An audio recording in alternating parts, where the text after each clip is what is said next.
Papa Ogin Kama. Na bonze bo. Banam. Nkwanko. Président Kisimane Mona Popo Kabaka. Président Jassima Soa. Papa na David na Soraya.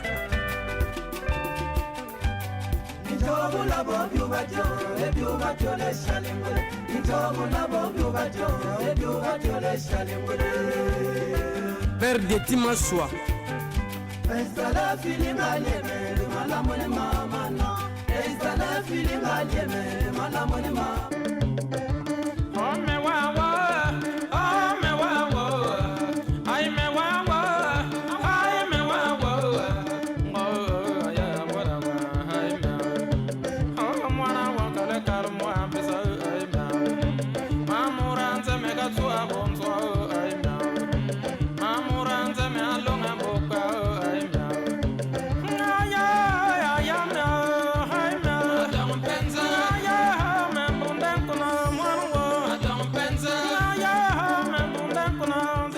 Mbote na bampanya mei kama kulanda emission bola na beto bubuke gizole qui est cette avant ya beto na kupesa Mitterrand le poenge mbote leke na mwantima kisika kala na emission bola na beto qui est ya kupesa be meringa masana na mbanza Italie mulandi ya ngolo emission bola na beto mbote mais vilave docteur Nicolas Ndukute mbuta na beta bola bet bambuta bola ke kaka ya politique ve quand c'est ba docteur Nicolas ke bambuta ke vanda Tibet Konso Kilumbu ba malandi emission bola na beto maître Serge Jabour mulena vilengeve bubu bete yamba na emission bola na beto mbuta na beto moi présentant de dia na emission bola na beto mbuta na avec Thierry Noël Etama fondateur église ya CNV ya kesala mambo ya ngolo mvula ya me ko investira mingi na éducation be école na me futama mingi na l'état tia ne betabura dia masolo ina na kuzaba politique na ngeva nanki sama mwe songane konzo mbala ni mbuta CNV ke zabana mingi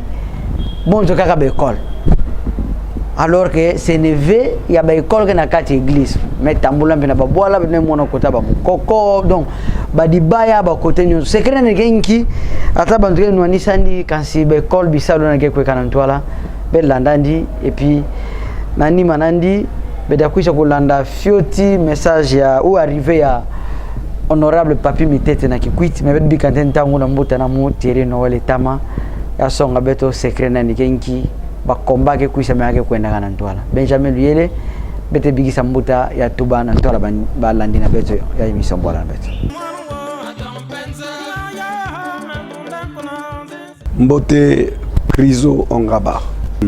Krizo comme toujours moi pesante nzambi ya Zulu merci ya me pesa beto opportunité ya kuvana bansali nandi beto yake ba mwendre nzambi melo usa beto na mawana yandi ya me kumisa beto na kishika beto kele et puis beto to bana yani merci na dibundu ya mvimba ya CNV yage tulaka munu ntima mpi yage tula munu toujours na maboko nzambi samna kisala nzambi okwena ntwala bika nzambi ya Zulu ya sakumula bo merci mpia mingi na legi na munu Krizo Ongaba yage toujours kuzola ne betu kota nanzo abampai na betu na njila ya micro na yandi et merci na émission na radio télévision RTGA par rapport à question ya ngeyu la munu Krizo secret na betu ya nene mamu ya nene ya bantu ke zola uzaba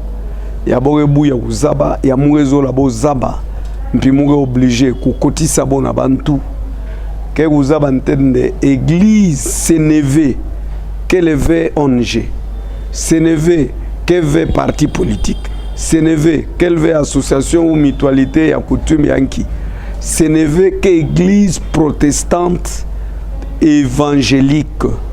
C'est une église protestante évangélique indépendante.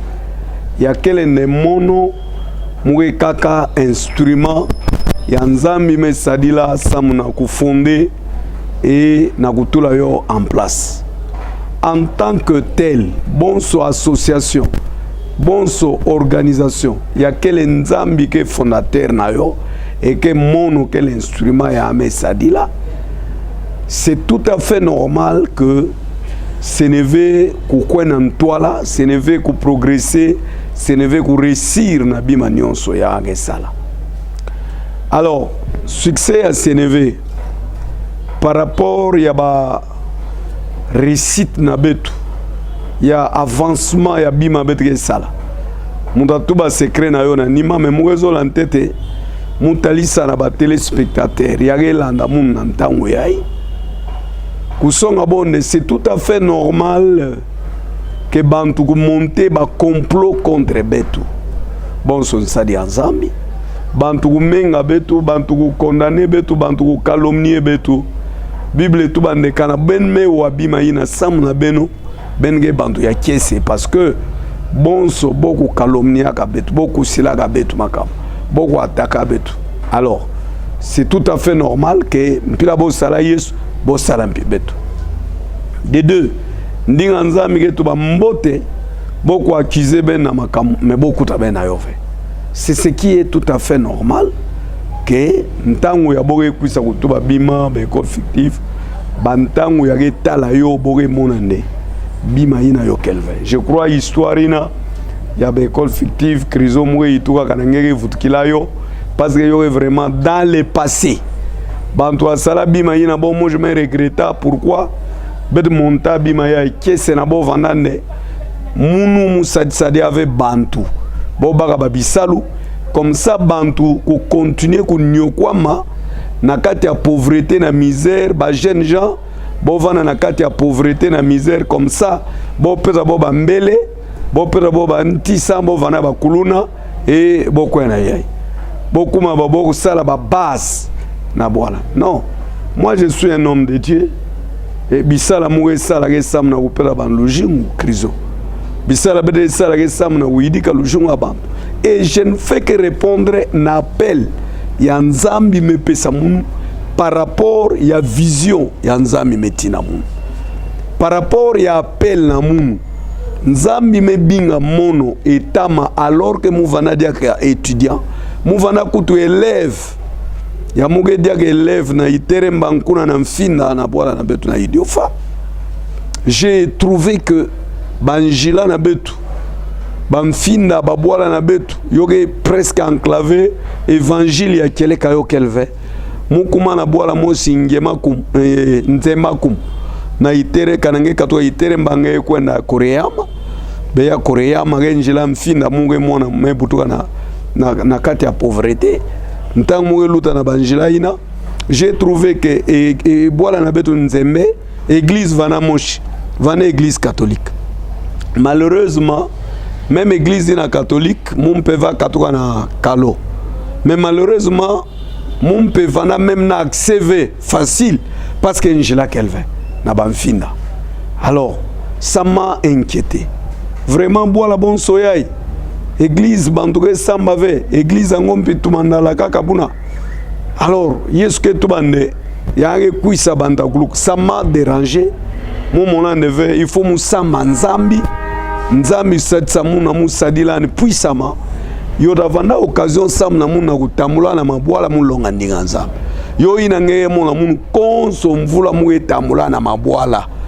Alors nzambi binga mun sam nanki na ntango mume kota jeûne et prière mume samba nzambi me binga mun teri mu epesa nge bimazole kima ya ntete ngege sadila mun puissama ngege sadila mun kima ya zole ngeme tuba ngege tiba moeve muge sak mun nge mun apesa nge ba moye mun moshi mun kwa kisalo me ba moye ina ngeta zwayo nki mutindu muge tinila nge ba pauvre ngeta sala na ba milliers ya bantu ampashi ngeta sakumuna bantu ina na njila ya bantu ina nge mpita zolu sakumuna.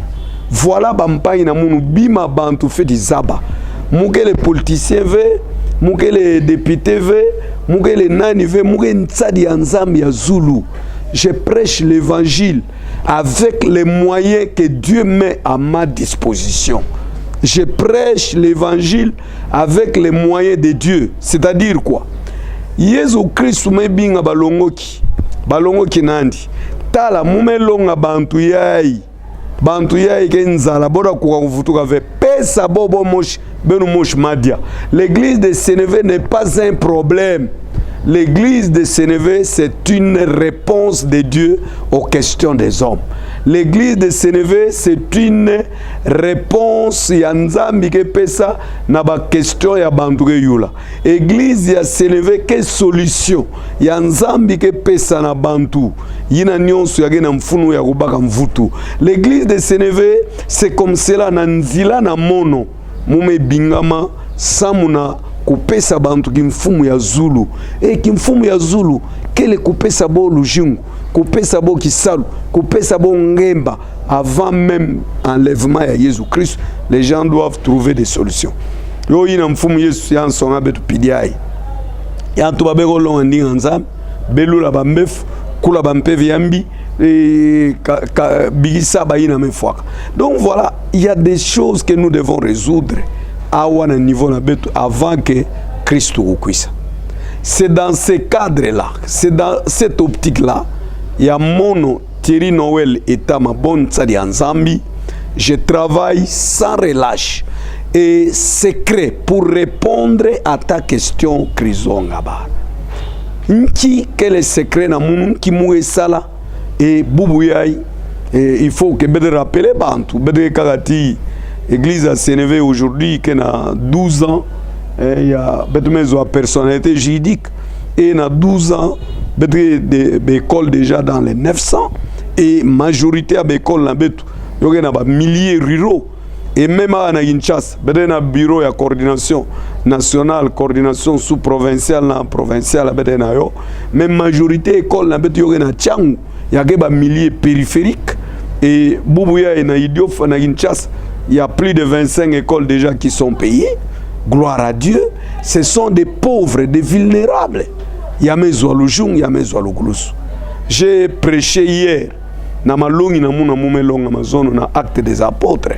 Quand on est en Acte des Apôtres chapitre 4, vous allez remarquer que même dans chapitre 2, l'église primitive, nantangu ya ba yekoli mevana, balongo ki ya Christ Yesu. La Bible dit il n'y avait aucun indigent. Pauvre van avait. Bantu nyonso nantango ya Jésus Christ, nantango ya apôtre. Bo vandaka kutula bima na bo en commun. Ils ont travaillé pour le bien-être de la communauté. Les gens qui avaient des moyens, bo vandaka unir et ngemba vanda kese vanda. Comment nous allons couper sa bantu évangile ya nzala? Bantuke bagaka évangile, bantuke wakandi nzambi. Et betre promettre bogi mfuma Zulu pendant que nantoto vina bogi où se retrouver. Yo ina par rapport ya vision ya nzambi me pesa munu mugena objectif ya ntete ke kusonga bantu kuvutuka ya Yesu Kristo kukwisa ya Kristo yogele mfinama yome kuma CCPI et bantu fait de se préparer. Na kuilama ina bantu fait kuilama Bible ke tubande na bantangu ansuka yo davana ba temps difficile. Qui dit temps difficile? Quelle nzala tavanda mpash tavanda, mais la solution ta kuisa en église. Bon so église, bon sari anzambi. Je dois apporter une réponse na ba question ya bantu. Pourquoi? Mpasi ina nyonso ke yo ta sala ne bantu mingi bokwene bilungi bantu mingi bokuluka ve. Voilà. Alors, quand on a église, que tenir compte de la situation à Bantu, comment ça va se passer? Voilà mon frère, Dieu il a coupé ça mon nzambi ya Zulu, il a binga il a pesa mon mission, il a kulonga bantu kuvutuka ya Yesu Kristo, kulonga bantu kimfumu ya Zulu, yandi na mpime pesa mon mayele, ngolo, ngangu, samune kumule na résoudre problème na bo awa. C'est-à-dire muntu yage bela kana ame kwisa na église a Sénévé ya fait beluka. Muntu yage ya kukangama tiba mpeve ya imbi ya kwisa muge kula yo ya fait de beluka. Kame kwisa na Sénévé. Muntu yage nzala ya kwisa na église a Sénévé ya fait dia. Comment ya fait dia? Ki salu kele bénédiction ya nene ya nzambi me pesa muntu. Il n'y a pas une plus grande bénédiction à muntu l'invanatio bon suisal. Alors, qui salu ina bodazo yo wapi? L'église crée une opportunité ya bisalu. Yo inange mona par exemple, bedme créer enseignement, bedme créer éducation, mais bedme piquer kati be école secondaire. Nous avons également l'école institut supérieur universitaire. Il y a nous sommes déjà dans le sud. On a maintenant IFACEN, il y a l'Institut facultaire de la CNV. Il y a déjà na Kalangana qui fonctionne na Idiofa. Donc vous voyez mon frère, qui a mon manissa. Oui, muzo manissé la nge parce que nge David samu idée. Veve muzo manissa. Non, mais c'est ça. Ils viennent pour trouver le travail. Et quand on vient trouver le travail en église, c'est aussi une façon, une réponse. Que nous avons une réalité à Congo. Boubouya iba Congolais dila un petit pays bon sur Rwanda. Hein? Que Kangula Mungungu, que Tubati géant, ya que Congo. Ya que le lala na Zulu ya mbongo. Ya que lala na Zulu ya minéré banki. Mais quelle est la faiblesse du Congo? Vous croyez c'est quoi? C'est le travail. C'est parce que les gens ne travaillent pas. Ils ne veulent pas qu'on exploite Bimanza, mais bon. Alors moi, j'enseigne à l'église, parmi bénédictions, il y a le travail. Le travail, ce n'est pas une punition. Je crée les opportunités, il y a travail. Il n'y a pas que l'école à créer. Aujourd'hui, il y a déjà groupe, il y a 25 jeunes gens, il y a qui travaillé dans bilanga. J'ai acheté déjà ma portion en toto, ça m'a créé pour ça la bilanga. Bantubodia. Comment boire la bonne sobeto, importer l'os et l'os en haut, va dans l'os à Keleka, mourir mon anababayai, boire son sachet, y a boire l'amba samu, yokuma bon sur l'os au bantubodia. Vous savez ce que ça cause dans Nito Abantu. Alors c'est l'église qui doit apporter des solutions, mon frère. Oui. Ouais. Méthode de Jésus-Christ, je suis venu pour que les brebis aient la vie et qu'elle aille dans l'abondance. Bible que tu la mukana il y a 3 gens que tu je veux que tu prospères à tous égards. Nzambi mpeve ya nzambi ke na nitu ya ekrizo. Muntule na kota kimfuma zulu ve kakada Jésus ya ame kwisa. Ya ame natila betu liberté. Ya ame natila betu ngema, ya ame natila betu lujingwa kufuluka. Et je fais exactement méthode ya Jésus Christ. Bantu ava kuzana na Jésus Christ ba mingi, bova kuzave kasana kuwa. D'ailleurs Jésus songa bankata la beno. Beme kwisa samu sala miracle la kudia beme kwisa sana kudia. Et na nima kudia ya ame évangéliser bon. Mpila moshi mpi yina mambo ya muzola pesa nge réponse kana bantu me kuza na CNV bo fait tout la nan tunabo ntango ari kuza na CNV yanda wandinga nza. Il doit savoir que bon so CNV que église yanda kuza ve bon so kisala na école officielle ve à part kuku ibaga salaire ki salu ya fait zabande mono ta wandinga nzami na CNV. Mais le problème c'est le contraire. Non, c'est pas le contraire. Non, oui. Peu importe. C'est tout comme Muntulena Kuisa, ya Kuzaki Salu, et Kaname Kuzwaki Salu, Nanzila ki Salu Nandi, ya Mbaka Moyo, ya Mvula na Mvula. Kaka mpila moshi, ya Yesu Kristu vasala. Bantume Kuisila, Kudia, meya longabo, ndinga ya nzami. Muntu Kuisilaka, Yesu Kristu sa yange tiba demo, yange vina yange tourmenté ya longandi kimfuma zulu muntu kuiza maladi ya belula yandi ya longandi kimfuma zulu au fait kimfuma zulu genki c'est tout ça kudia kulata kulala lujunga mbot et via sanctification yo ina nyos kimfuma zulu makamu ya dim action de grâce c'est tout ça muwezo la kusonga bantu nyonso ake wa mumu même bampanye ba député ya ntimambi yake nwanisaka munu samu soutenaka président obemi naku yake banduku na bo yaboke sululaka yaboke diaka boke kutana na parlement mais boke zo kuma mbeni na munu mais en réalité boke mbeni na mouve boke mbeni ya peuple ya kutinaka bo parce que bisalu moke pesa peuple ba solution kusamila moke samila peuple yina ya kupesa bo mandat bo vutuka nima parce que kanave ndola nzami ke bwila bon tamave mume mani savait kanange tuba na munde muge na dim ke na Bible Mono mume katula muntu ve na kisalo ya mefuta dim ve. Dim ke na Bible ti yezu kukwisa ata président de la République kusonga munde katula mumush na kati ya Bible. Muda vana di évêque ve.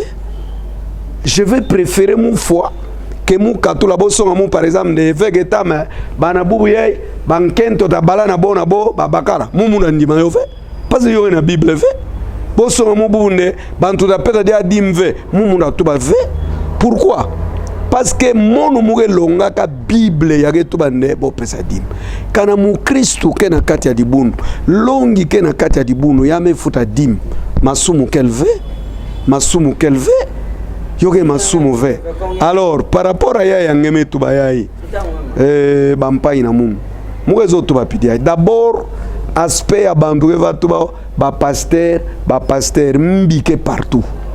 Même ba messi labe parce que tendance ina mbalanka mweza bangeye mu Kristo ya mumpe affermi zabande même na kati ya ba mimpe ba aventurier ke mingi et même ngefede zabande mosi ya ba malheur ya Congo ya ike na kati ya malheur ba mimpe ke na kati ba mingi ke bo moshi ke ba responsable ya problème na bo ke ti bana banken mingi avant kwena na mariage ya mesala ba avortement bankaka yame balantedve yage tula ben plan bankinki or yage mona ve ben inconvénient ya bimaina ba vie sexuelle en dehors ya mariage avant mariage boke na ba désordre sexuel et boke zo parfois ben infection ya ngolo yake ku détruire banitu nabo et on ne voit pas cela ngeda waka bandoki d'esprit impur non. Il faut que jeunesse na betu boza bane il y a des pratiques ya kele nuisibles na bo moshi mais aussi na kati ya désordre na bo sexuel ya kubaka bayai ba partenaire mingi parfois beaucoup kutana ti bantu ake beta dame na bo kitoko ve. Moi je ne trouve pas papa par exemple et problème ya dot kana bon so bon fuda dot ve bon teke fuda dot ngo ve sanaki nani papa ya lembuta mwana nandi yani okwama ngekubaka mwana no fele avant na kesi. Oui, d'autres que bibliques, bete mona yo. D'autres que bete mona Jacob kufuta d'autres Isaac kufuta d'autres. Ndinga na mwa nsuka na krizo kelende. L'église à Sénévé, c'est une réponse de Dieu samuna bantu.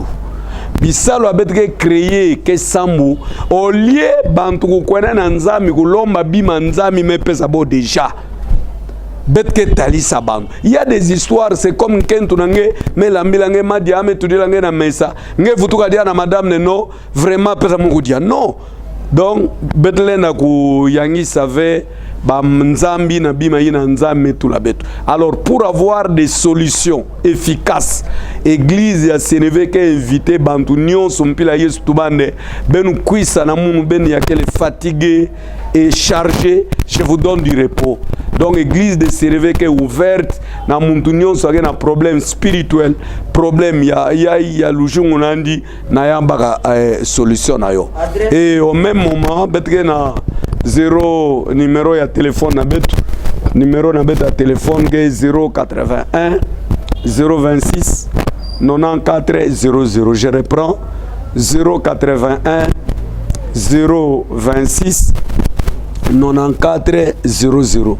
Voilà il y a quel numéro na beta téléphone na Kinshasa église à Sénévé qui est basée na Masina Petro Congo et na boulevard avant route ya Petro Congo avant ngekuma na Sep Congo betre na arrêt église Sénévé. Donc église Sénévé qui est na arrêt église Sénévé na ntango ntama bova binga bar Babylone. Donc arrêt Babylone bubuye que arrêt Sénévé qui chiga betu kele. Alors mon amour yansuka vraiment que vous souhaitez ba message na munu ya condoléances na zina ya église ya Mvimba Sénévé na église na zina église ya Sénévé ya Mvimba na zina ya famille na munu évêque Etama mpi na zina na munu moshi mu représenter ba condoléances na munu na mpanyi na betu mpanyi na munu obemi na kunjala njoko ya kele député national ya bwala na munu ya idio fampi ya vanda président ya assemblée nationale et vraiment bikanzami ya Zulu ya mpesa famille ya Mvimba famille minaku ngemba samna disparition ya mama ya meku lwadi sabetu na ntima nzambi ya Zulu ya mpeza bongemba honorable président nzambi ya Zulu président honoraire nzambi ya Zulu ya mpesa ngemba beno yamba ba condoléances na munu mpi église na betu na zina Kristo mfumu na betu.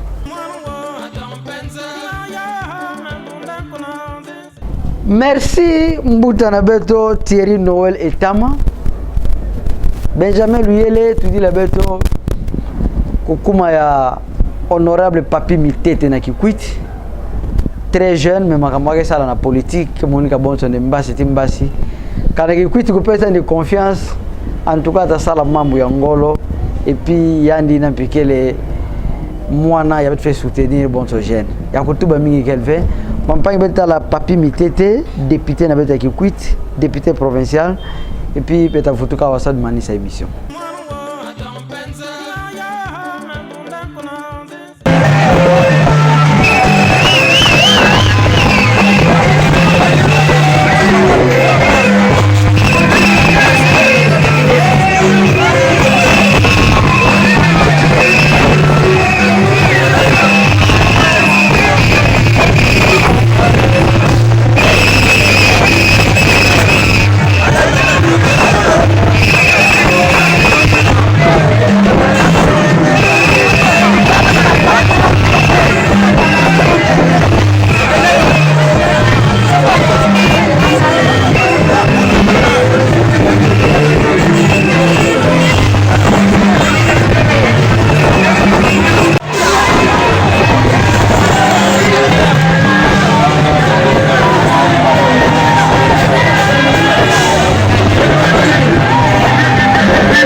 Après sa nomination comme ministre provincial en charge de finances de la province du Kwilu, Papi Mitete, député élu de son état dans cette ville économique, vient de battre les records par un accueil de l'Iran, lui réservé par ses électeurs.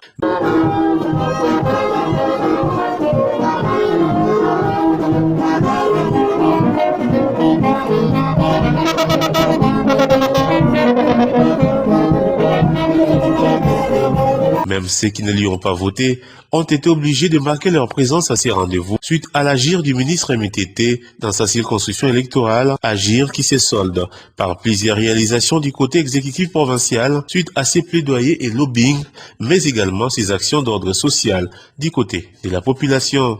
À la tribune de la commune de Lukolela, point de chute de son accueil, celui que les Kikwitoises et Kikwitois appellent affectueusement les princes de la ville à sensibiliser les siens sur l'arrivée, dans un proche délai, du chef de l'État à Kikwit et à inviter sa base à mettre toutes les batteries en marche pour que le président Félix Antoine Tshisekedi Tshilombo marche sur les étoiles de la galaxie à son arrivée à Kikwit. Après cette étape, le ministre Papi Mitete, en sa qualité de fervent chrétien catholique, a pris part à la messe d'anniversaire de 10 ans d'épiscopal de Monseigneur Bodika, évêque du diocèse de Kikwit, dont le cardinal Fridolin Ambongo était au leader. Avant de poursuivre avec son programme dans cette partie du territoire national, le ministre Papi Mitete s'est rendu à la clinique générale de Kikwit où il a assisté plusieurs malades en payant même les frais d'hospitalisation de certains. L'homme s'est rendu par la suite à l'église Kimbanguiste où il a communié avec tous les fidèles de cette église, toujours avec un seul message,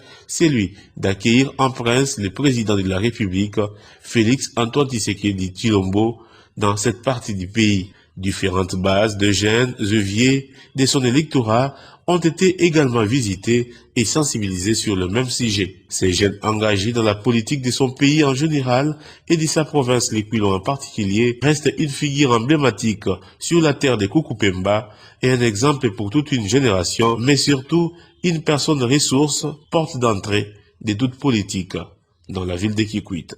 Il est déjà baptisé descendant de l'honorable Kamita Tumasamba et Antoine Gizenga Fungi par les jeunes suite à sa vitesse de pensée et son esprit de faire et de faire faire.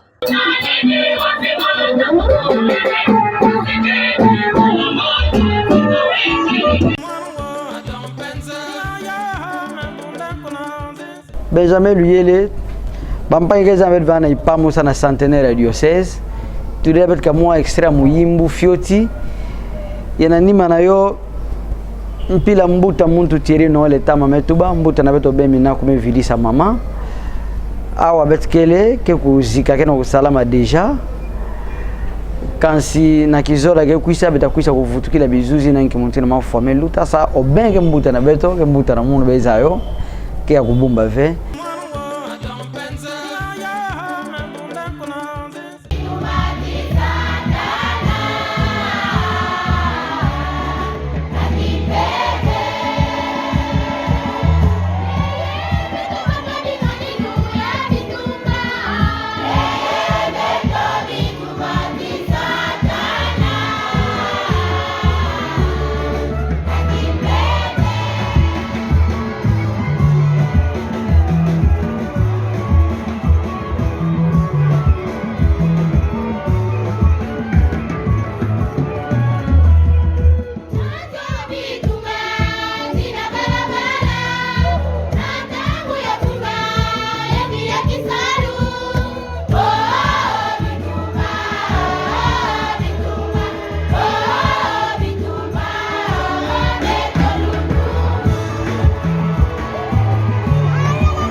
Kiasi na pampanga mela na emission bola na beto kutana tibe na gizola ke kuisa kaka awa na RTGA pampangi ya panu mama katuma me pesa ngimbote na papa eveke vilain kento na pesa ni mbote konto mbala mama del mama docteur Criso me tindile ngimbote bo vilange me pesa mbote na mambo musene mwanga nge vilain kento na muve tibana na munyonso ndo kuna muserge kumiyongo abe Serge la wela bisika nyonta bekele bizuzi ya centenaire tia mao ya idiofa tia mafo ya mbuto bembe tafutukila yao na kisoda ke kuisa bebi kala mbote pili kutana tibe na kisoda.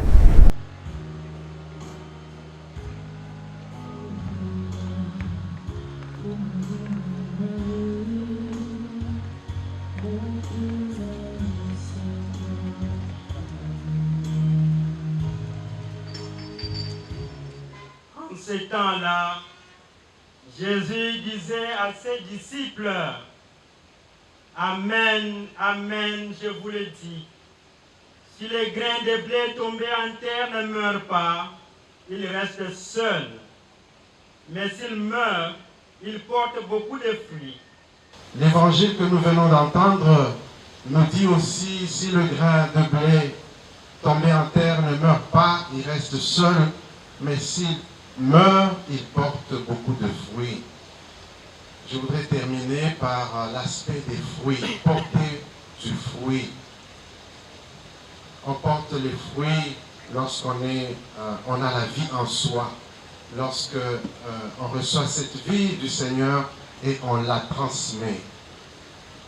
Eh bien, je dirais que maman Véronique a porté beaucoup de fruits en ce monde et comme elle va jouir de la vie éternelle, elle continuera à en porter encore parce qu'elle va continuer à prier pour nous et particulièrement pour sa famille.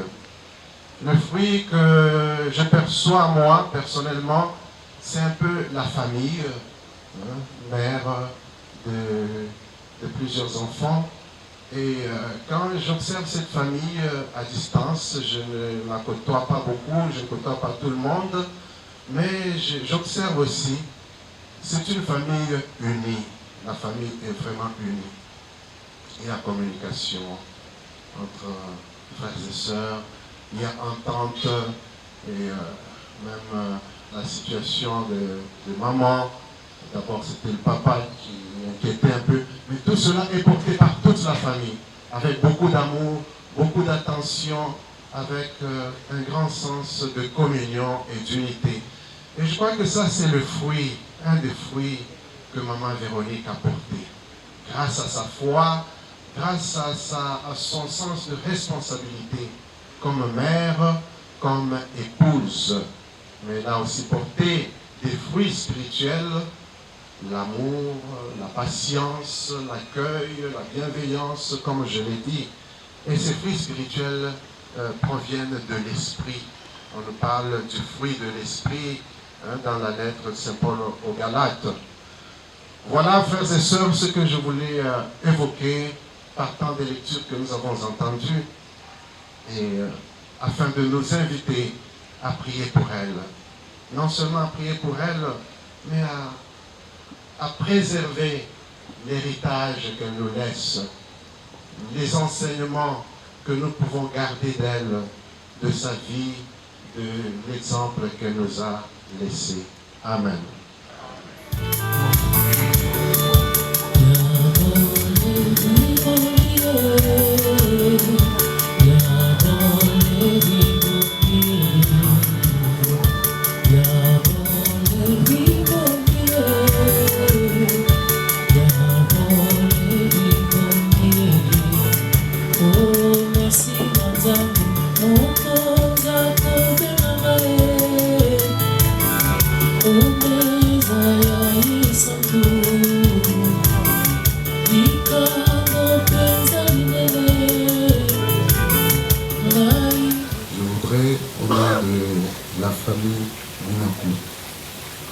Au nom de Papa Odon Minakou, qui a été en esprit avec nous, au nom de Maman Véronique Dongo, qui a été aussi, nous en sommes certains, en esprit avec nous, nous voulons vous remercier, je le disais, pour cette Eucharistie.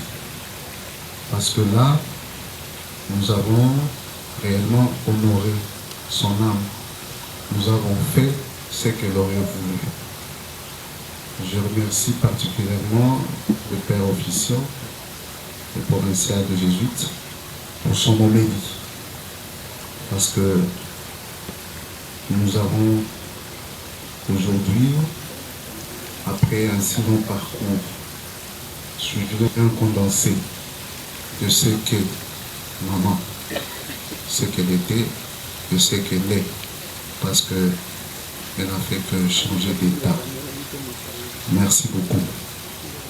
Nous allons, au courant de ces journées, procéder de même chaque soir, d'honorer par la prière, par l'Eucharistie, jusqu'à mardi, au moment de sa mise en terre. Merci une fois de plus.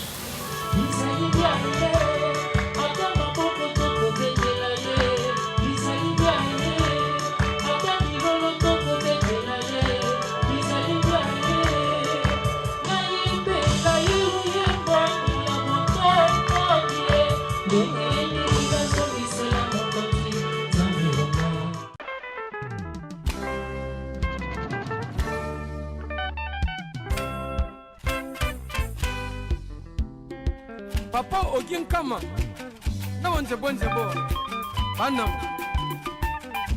Nkwanko, président Kisimane Mona Popo Kabaka, président Jassima Soa, papa na David na Soraya.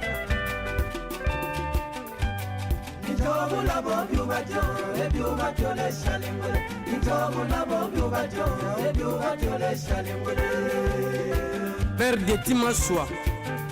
Estala feeling alieme, malamone mama no. Estala feeling alieme, malamone mama.